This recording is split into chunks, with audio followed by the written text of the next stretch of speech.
Shalom and welcome to another in our series of podcasts from Temple Beth Am, a dynamic center for conservative Judaism in Los Angeles. This is Meditation and Mindfulness with Rabbi Adam Kligfeld. Good morning to those who are here in my office in Los Angeles. Good morning to those who are on Zoom. Hello to anyone who's listening or watching live on the Temple Beth on Facebook, and anyone who is listening to this after the fact at your own pace on the Temple Beth Am podcast series. I usually start thinking about what I want our meditation to be about on Friday morning, on Thursday night. Maybe unconsciously I'm thinking about it beforehand, but I start giving it conscious thought Thursday night. And it's always a similar process, which is think of something calendrical, liturgical, parsha-based, and then I hear my brain saying, you're overthinking it. We should just meditate. And then I hear a response to that, well, yeah, but we should meditate in a Jewish realm. And in a Jewish realm means using the images, the words of our tradition to guide our thinking. And then I hear myself say, yeah, but sometimes it's too much, and this isn't a sermon, this is meditation. All this happens in between my ears. I had come to what I wanted us to meditate about after that back and forth in my head, and I was convinced that it's what I wanted us to do until I was davening this morning and I came across a phrase in the Siddur that I know I have not thought about in quite some time, which I consider to be a gift. It's a gift that I feel badly about because it means that I have been rushing through so much that I'm not even paying attention to the words, but then it's a gift and all of a sudden there's a little treasure to be plumbed for meaning in the Siddur. And I thought, oh, maybe that's what I should do. But then I went back to the first idea.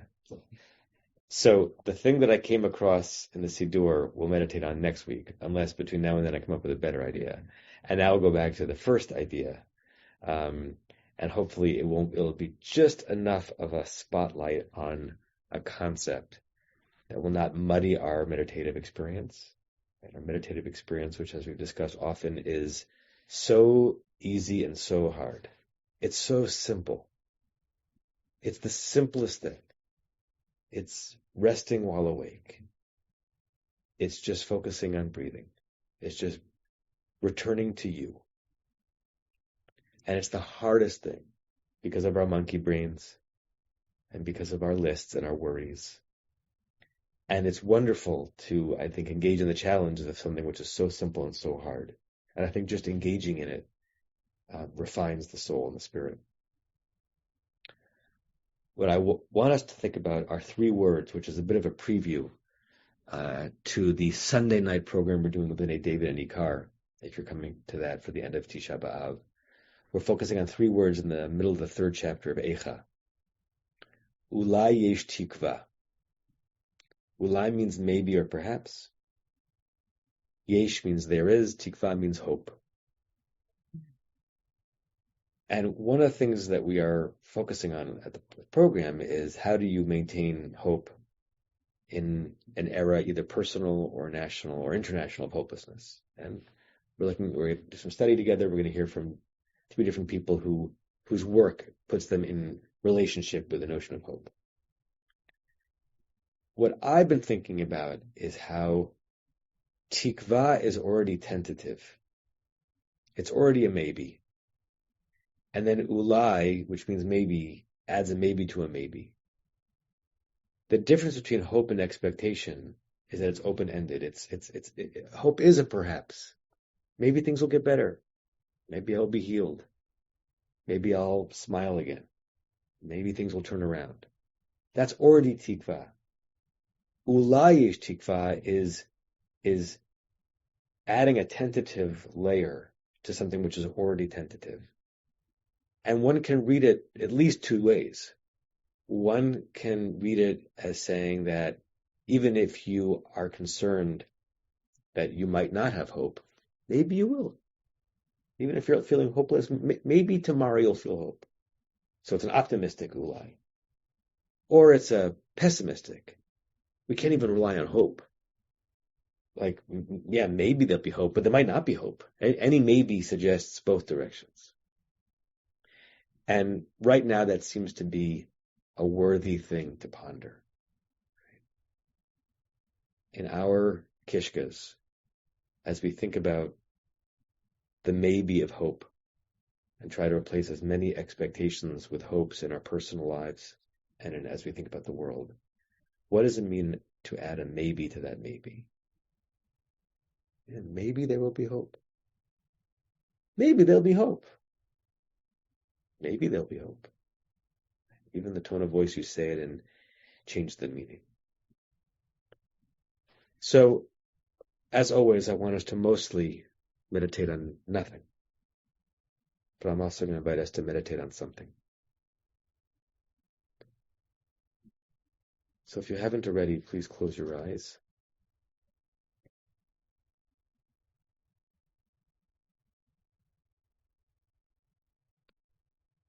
Start holding yourself in a very intentional position. Even if you don't have to shift your muscles because you're already in that position. Just claim this shape of you. Claim this body of you. With intention and with care.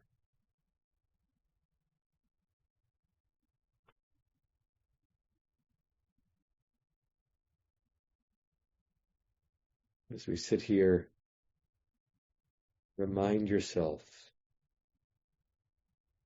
that at least for these minutes, there's nothing to see. There is nothing to do. There is nothing to want.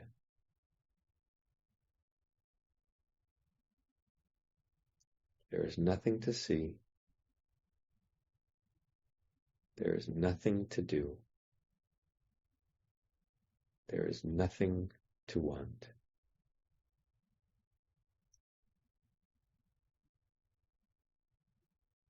Feel your muscles slackening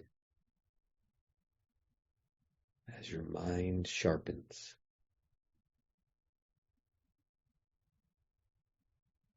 As you experience tremendous respite from all of the raging waters out there.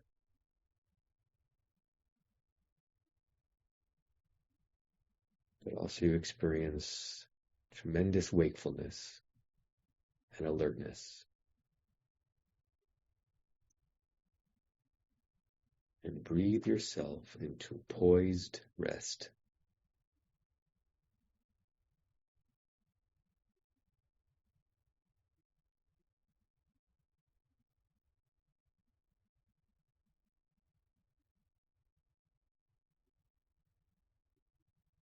Ulai yesh tikva.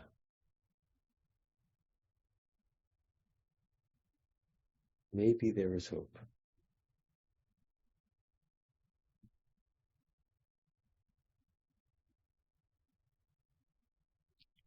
How very real.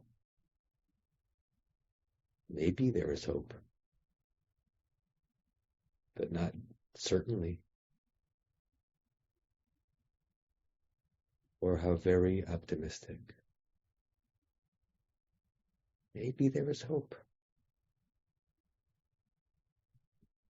that has been obscured to us up until now. Plot yourself on that line and feel yourself shifting from the maybe there is hope to maybe there's hope. And see what images or circumstances or people or relationships or headlines come rushing in when you meditate on Ulai yesh tikva. And when they come in, take a look for a second and then release and wait for the next one to arrive. Ulai yesh tikva.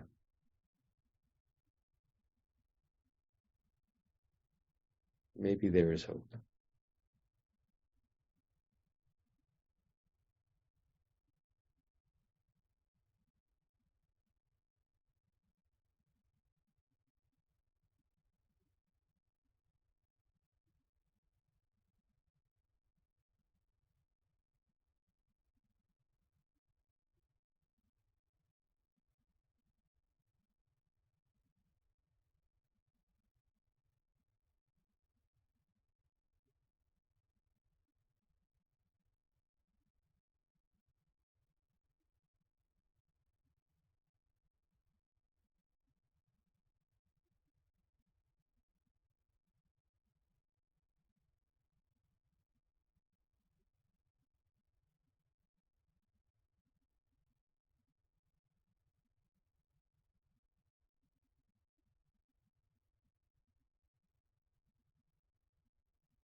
Tikva is translated as hope. But the root can also mean gathering. Mikvah, same root, stemming from mikveh hamayim, the gathering of the waters, and the creation of the world. So mikveh is liquid, but it's also chaos turned into order. It's containment. Ulai yesh tikva. Ulai yesh mikva.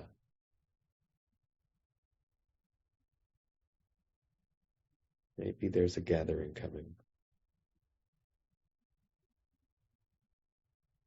Maybe there's a pulling together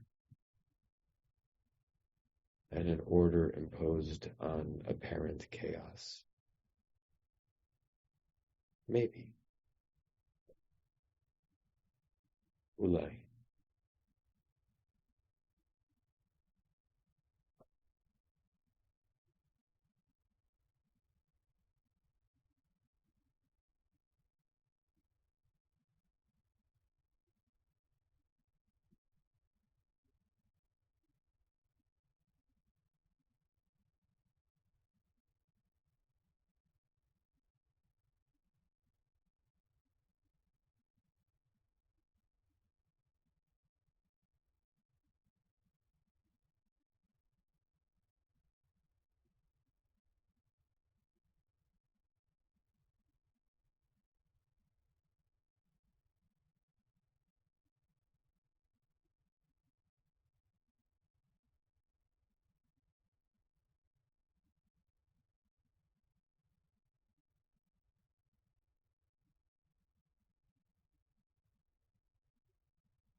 I invite you to come back to the surface, whether or not you want to. We'll close by saying this closing meditation prayer 3 times.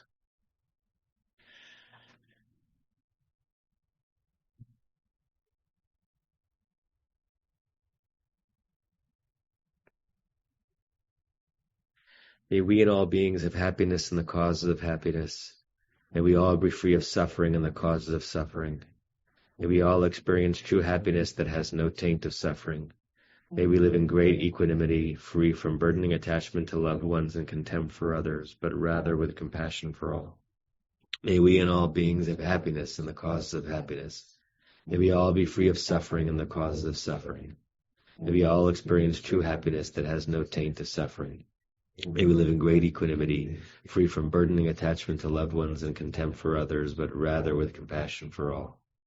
May we and all beings have happiness and the causes of happiness. May we all be free of suffering and the causes of suffering. May we all experience true happiness that has no taint of suffering.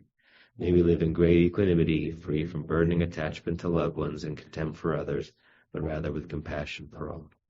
Say to you all Shalom, and Shabbat Shalom, Namaste, and Ulai Yesh Tikva. You have been listening to another in our series of podcasts from Temple Beth Am, a dynamic center for conservative Judaism in Los Angeles. If you enjoy these podcasts, we invite you to write a review on the Apple Podcast site or wherever you get your podcasts. For more information about Temple Beth Am Los Angeles, go to tbala.org.